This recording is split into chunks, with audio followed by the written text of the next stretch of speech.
Thank you, thank you. You have been such a gift in my life. Last year when I was here with you, and I have 3 children that are quite young, you had said you can't get it wrong.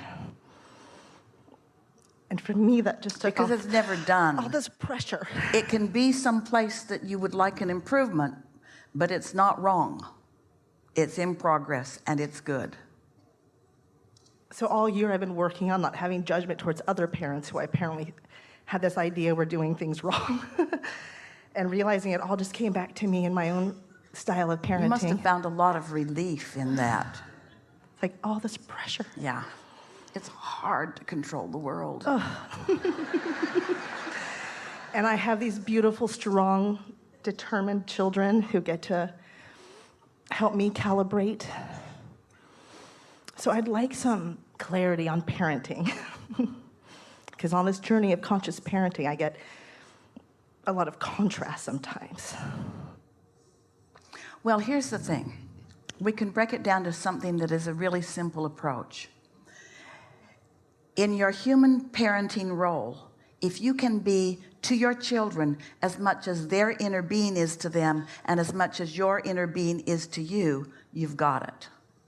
In other words, your inner being never finds fault with you, never emphasizes anything that you are not feeling good about, always looks toward the things that feel the best to you, always holds a vibrational position and stance of the vortex version of everything that you've asked for.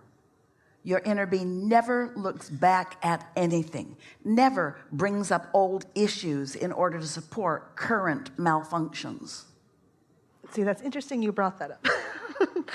Because I can see where there's these layers where I feel like there's things I worked through that I experienced as a child.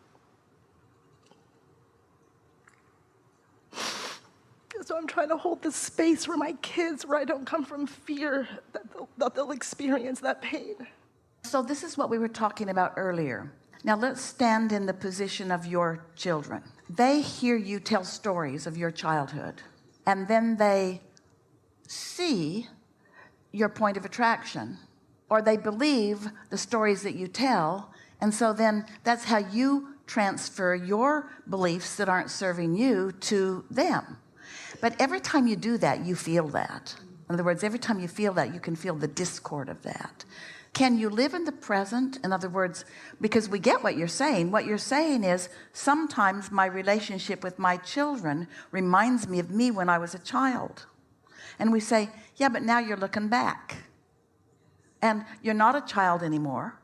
Now you are this fully functioning, conscious creator who has an inner being with a very strong opinion of you that you have the ability to calibrate to. Do you know it's only in a moment when things don't feel like they're going well that you regress to those kinds of thoughts? And why do you do it? In support or defense or justification of not being quite up to speed with where you want to be. Well, nobody's asking you to do that. One time, a woman was in the hot seat and we were visiting, and she was talking about her childhood and her mother, and she was offering some very potent statements of how her mother felt about her and how she felt about that. And she went on for a little while, and then we began looking for her mother. We looked under the chair, we looked under the curtain, we looked everywhere, and we could not find her mother in the room. And yet she was so active in this person's vibration. And you do that. You activate the past and bring it into the now and use it like a club to beat yourself about the head. And we say, there's not a reason in the world to do that, you see. You are not regurgitating your childhood through your current relationship with your children. That's just something you're making up for no good reason. You have a whole different relationship with your children than you had with your parents or than they had with you. You are a conscious creator. They were not. Now, they were well-meaning, as are you. There were lots of parallels. They cared deeply about you. There's that parallel. But you are a much more conscious, deliberate creator. And that's a whole other world. So don't allow yourself to regress. There's no such thing as regression. but don't attempt it because it can't be done. Don't try to go back. You can't go back. So if little pieces bubble up, I can just take deep breaths. You know why and they just bubble up? They bubble up so that you can calibrate them from where you now are.